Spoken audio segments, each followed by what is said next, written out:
ನನಗೊಬ್ಬ ಮಿತ್ರ message ಹಾಕಿದ, SDPI ಇವರು ಹೋರಾಟಕ್ಕೆ ಬಂದರು, ಇನ್ನು ನಾವು ಹೋರಾಟಕ್ಕೆ ಬರಲಿಲ್ಲ ಅಂದರೆ ಏನರ್ಥ? ನಾನು ಅನ್ಕೊಂಡೆ ನಮ್ಮ ಪರವಾಗಿ ಮಾತನಾಡ್ತಿದ್ದಾನಂತ. ಇಲ್ಲ, ಅವ್ರ ಪರವಾಗಿ ಮಾತನಾಡ್ತಿದ್ದಾನೆ. SDPI ಅವರು ಬಂದಾಯ್ತು ಅಂತ. ನಾನಂದೆ, ಇನ್ಮೇಲೆ ನೀನು ಮೆಸೇಜ್ ಮಾಡಿದ್ರೆ ಕಪಾಳಕ್ಕೆ ಹೊಡಿತೀನಿ, ನಿನ್ನನ್ನು ನನ್ನ ಗ್ರೂಪಿನಿಂದ ಅನ್ಫ್ರೆಂಡ್ ಮಾಡ್ತೀನಿ ಅಂತ. ಅವತ್ತು ಅನ್ಫ್ರೆಂಡ್ ಮಾಡಿ ಬ್ಲಾಕ್ ಮಾಡಿದವರನ್ನ ಇನ್ನೂ ಅನ್ಬ್ಲಾಕ್ ಮಾಡಲಿಲ್ಲ, ಮಾಡೋದೂ ಇಲ್ಲ.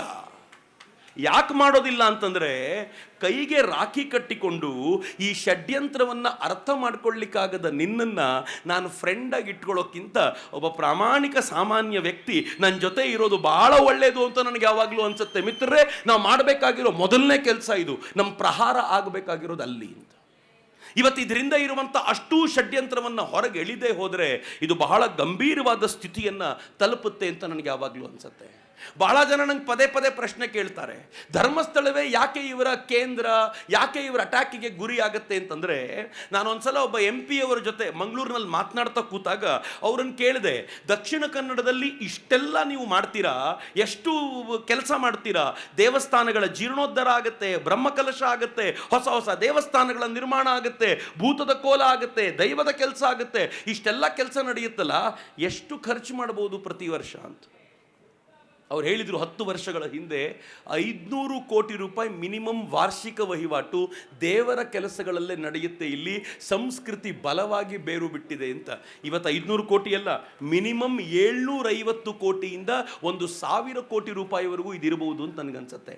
ಇವರೆಲ್ಲರಿಗೂ ಕೂಡ ಈ ಸಂಸ್ಕೃತಿಯ ಬೇರು ಏನು ಆಳಕ್ಕಿಳಿದಿದೆಯಲ್ಲ, ಇದನ್ನು ಹಾಳು ಮಾಡಬೇಕು ಎನ್ನುವಂಥ ಪ್ರಯತ್ನ ಇದೆ. ಮತ್ತು ಅದರ ಕೇಂದ್ರ ಯಾವುದಾದ್ರೂ ಇದ್ದರೆ ಅದು ಧರ್ಮಸ್ಥಳ ಅಂತ. ಮಿತ್ರರೆ, ಧರ್ಮಸ್ಥಳದ ವೈಶಿಷ್ಟ್ಯ ಏನು ಅಂತಂದರೆ, ಧರ್ಮಸ್ಥಳ ಬರೀ ತಾನು ಮಾತ್ರ ಗಟ್ಟಿಯಾಗಿ ಉಳ್ಕೊಂಡಿಲ್ಲ, ಇಡೀ ರಾಜ್ಯವನ್ನು ಬಲವಾಗಿ ಹಿಡ್ಕೊಂಡಿದೆ. ನಾನು ಪದೇ ಪದೇ ಎಲ್ಲ ಕಡೆಗಳಲ್ಲಿ ಹೇಳ್ತಿದ್ದೀನಿ, ಇಲ್ಲಿ ತುಂಬ ಜನ ತಾಯಂದರು ಬಂದು ಕೂತಿದ್ದೀರಿ. ನಂಗೆ ಗೊತ್ತಿದೆ ಆ ತಾಯಂದ್ರೆಲ್ಲ ಯಾರು ಅಂತಂದರೆ, ಬಹುತೇಕರು ಎಲ್ಲ ಕಡೆಗಳು ಬಂದು ಕಣ್ಣೀರು ಹಾಕ್ಕೊಂಡು ಹೋಗ್ತಿರೋರು ಯಾರು ಗೊತ್ತಾ? ಧರ್ಮಸ್ಥಳದವರು ಸಂಘಟಿಸಿರುವಂಥ 6.5 ಲಕ್ಷ ಸ್ವಸಹಾಯ ಗುಂಪುಗಳ ತಾಯಂದರು ಇವತ್ತು ಬೀದಿಗೆ ಬರ್ತಿದ್ದಾರೆ. ಯಾರ ಕಾರಣಕ್ಕೋಸ್ಕರ ಅನ್ನ ಉಣ್ತಾ ಇದ್ದೀವೋ ಆ ಧನಿಗಳ ಕುರಿತಂತೆ ಏನೆಲ್ಲ ಮಾತನಾಡ್ತಿದ್ದಾರೆ ಅಂತ ಅವರಿಗೆ ಭಾವ ತುಂಬಿ ಬಂದಿದೆ. ಯಾರ್ಯಾರಿಗೆ ಗೊತ್ತಿಲ್ವೋ ಅವರಿಗೋಸ್ಕರ ಹೇಳ್ತೀರಿ. 6.5 ಲಕ್ಷ ಸ್ವಸಹಾಯ ಸಂಘಗಳು, ಅದರ ಮೂಲಕ 55 ಲಕ್ಷ ಜನರಿಗೆ ನೇರವಾಗಿ ತಲುಪಿರುವಂಥ ಯಾವುದಾದ್ರೂ ಒಂದು ಸಂಘಟನೆ ಇದ್ದರೆ ರಾಜ್ಯದಲ್ಲಿ ಅದು ಧರ್ಮಸ್ಥಳದ ಸಂಘಟನೆಯೇ. 55 ಲಕ್ಷ ಜನರಿಗೆ. ಮಿತ್ರ, ಇದೊಂದು ಪ್ಯಾರಲಲ್ ಗವರ್ನಮೆಂಟು. ಈ 55 ಲಕ್ಷ ಜನರಿಗೆ ಸಾಲ ಕೊಟ್ಟಿದ್ದಾರಲ್ಲ, ಕೆಲವರಿಗಾದರೂ ಅರ್ಥ ಆಗ್ಬೋದು ಅಂದ್ಕೊಳ್ತೀನಿ.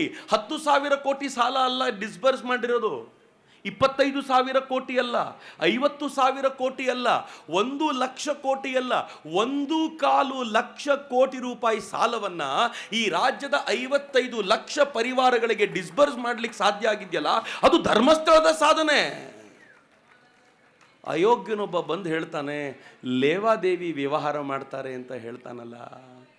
ಯಾರೋ ಒಬ್ಬ ಬಂದು ದಾರಿ ತಪ್ಪಿಸಿ ಏನು ಹೇಳ್ತಾನೆ ಗೊತ್ತಾ? ಅವನು ಹೇಳ್ತಾನೆ, ಧರ್ಮಸ್ಥಳ ಏನು ಸ್ವಂತ ದುಡ್ಡು ಕೊಡೋದಿಲ್ಲ ರೀ, ನಾವು ಹುಂಡಿಗೆ ಹಾಕಿದ ದುಡ್ಡನ್ನು ಕೊಡ್ತಾರೆ, ನಾವು ಹುಂಡಿಗೆ ಹಾಕಿದ ಅಲ್ಲರಿ ಕೊಡೋದು. ಅವರು ಸಾಲ ಸ್ವಂತದ್ದು ಕೊಡೋದಿಲ್ಲ.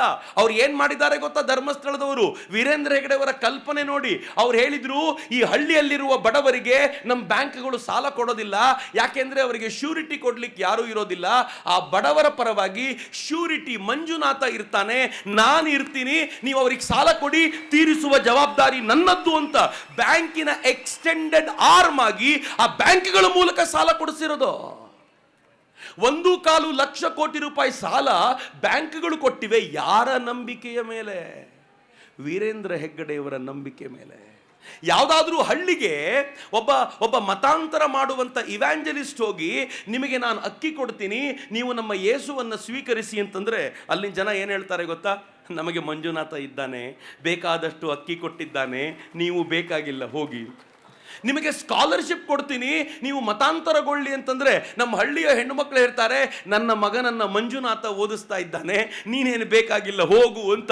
ನಾನು ನಿಮಗೆ ಸಾಲ ಕೊಡ್ತೀನಿ, ಮಗಳ ಮದುವೆ ಮಾಡಿ ಅಂತಂದರೆ ಸ್ವಸಹಾಯ ಸಂಘದಿಂದ ಸಾಲ ತಗೊಂಡಿದ್ದೀವಿ, ನೀನು ತಲೆ ಕೆಡಿಸ್ಕೊಳ್ಬೇಡ ಅಂತ ಇವ್ಯಾಂಜಲಿಸ್ಟ್ಗೆ ಬರೀ ದಕ್ಷಿಣ ಕನ್ನಡದಲ್ಲಿ ಅಷ್ಟೇ ಅಲ್ಲ, ಇಡೀ ರಾಜ್ಯದಲ್ಲಿ ಅವರ ಕೆಲಸ ನಡೆಯದಂತೆ ಮಾಡಿರುವ ಯಾವುದಾದ್ರೂ ಒಂದು ಪ್ರಬಲವಾದ ಶಕ್ತಿ ಇದ್ದರೆ ಅದು ಧರ್ಮಸ್ಥಳ ಕ್ಷೇತ್ರ. ಅದಕ್ಕೆ ಆಕ್ರೋಶ ಇವರಿಗೆ. ಆ ಕೋಪಕ್ಕೆ ಧರ್ಮಸ್ಥಳದ ಮೇಲೆ ಮುಗಿಬಿದ್ದಿರೋದು.